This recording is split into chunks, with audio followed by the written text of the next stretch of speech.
जुलाई 1947 में कुछ लोगों को एक रहस्यमय एयरक्राफ्ट मिलता है।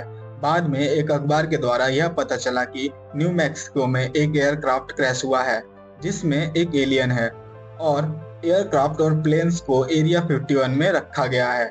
तब से लेकर अब तक एरिया 51 एक लोगों के बीच में मिस्टीरियस पॉइंट बना हुआ है। नमस्कार दोस्तों, हिडन दुनिया में आपका फिर से स्वागत है। आज का ये एपिसोड उन लोगों के लिए बहुत ही खास होने वाला है जो लोग एलियंस और दूसरे प्लैनेट्स पर रहने वाले लोगों में बिलीव करते हैं। तो चलिए फिर शुरू करते हैं। दोस्तों, दुनिया में ऐसी कई रहस्यमय जगह है जहां आम लोगों को जाने की परमिशन नहीं है। बिल्कुल ऐसा ही एक हाई सिक्योरिटी वाली जगहों में से एक है एरिया 51। एरिया 51 अमेरिका के नेवादा डेजर्ट में लॉस वेगस से 133 किलोमीटर दूर स्थित है। दोस्तों, अभी आप यह सोच रहे होंगे कि एरिया 51 आखिर में है क्या। ये अमेरिका एयरफोर्स और ट्रेनिंग रेंज फैसिलिटी है जो हाई सिक्योरिटी से लैस है। माना जाता है कि इस एयरबेस पर वेपन टेस्टिंग या तो नए एयरक्राफ्ट्स की ट्रेनिंग होती है। इस जगह की हाई सिक्योरिटी के वजह से इसको लेकर तरह तरह की थ्योरी दी जाती रही हैं। इस जगह पर क्या है इसका पता किसी को नहीं है। कुछ लोग इसे एलियन तो कुछ लोग इसे स्पेस क्राफ्ट से जोड़ते हैं, लेकिन अमेरिका के इस रहस्यमय जगह पर क्या है इसके बारे में किसी को नहीं पता है। लेकिन लोग इसे लेकर के बहुत से अटकलें लगाते हैं। अमेरिका के इस बेस पर हाई सिक्योरिटी क्यों है और हाई सिक्योरिटी और सीक्रेसी को लेकर इससे कई कॉन्स्पिरेसी थ्योरी जोड़ी जाती हैं।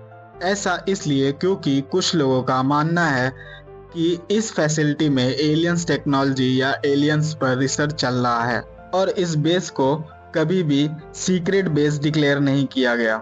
एरिया 51 को अमेरिका और सोवियत यूनियन के बीच में कोल्ड वॉर के दौरान एयरक्राफ्ट के टेस्टिंग और डेवलपमेंट के लिए बनाया गया था। हालांकि साल 1955 में खोला गया था, लेकिन कई सालों तक इस जगह के बारे में लोगों को पता नहीं था।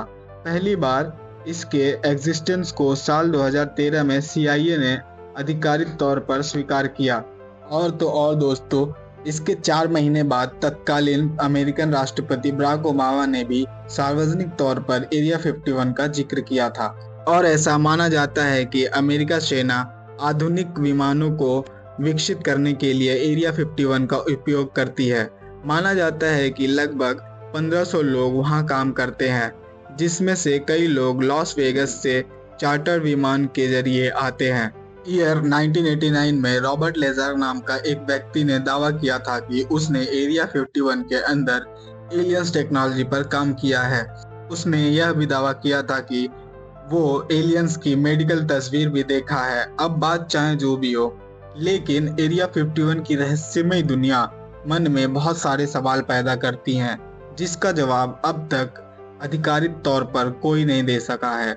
वहीं कई लोगों का यह भी दावा है कि एरिया 51 के ऊपर या आसपास कई बार UFO को देखा गया है, जबकि वहीं कुछ लोगों का यह भी कहना था कि एलियंस ने उनका अपहरण कर लिया है और उन पर कई तरह का प्रयोग किया है, फिर बाद में पृथ्वी पर वापस छोड़ दिया।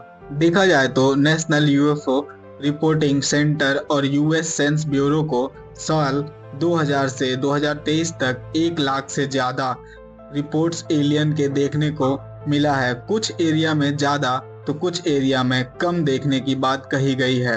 देखा जाए तो अमेरिका एजेंसियों की इस लिस्ट में जो नाम सबसे ऊपर है वो है नेवादा राज्य का लिंकन काउंट। यहाँ प्रति 1 लाख नागरिक पर 820 एलियन देखने का दावा किया गया है। इसी जगह पर एरिया 51 है। दोस्तों, आप लोग यह सोच रहे होंगे कि इस जगह को लेकर के सरकार का क्या कहना है। अमेरिकी सरकार का यह कहना है कि 1947 में जो क्रैश हुआ था वो कोई एलियन नहीं था, बल्कि एक वेदर बैलून था जो दुर्घटनाग्रस्त हुआ था। डिक्लासिफाइड डॉक्यूमेंट्स का कहना है कि बेसिकली ये आर्मी क्राफ्ट के पायलट्स के लिए वेपन टेस्टिंग करने की जगह है। कोल्ड वॉर के समय हाई एल्टीट्यूड वाले U-2 स्पाई एयरक्राफ्ट और वेपन सिस्टम को भी यहाँ टेस्ट किया गया था। थैंक यू दोस्तों फॉर वॉचिंग माई वीडियो। अगर आपको यह वीडियो पसंद आई तो लाइक और कमेंट करना ना भूलिएगा कि जब भी मैं ऐसी वीडियो अपलोड करूँ तो आपके पास सबसे पहले नोटिफिकेशन जाए। Thank you so much.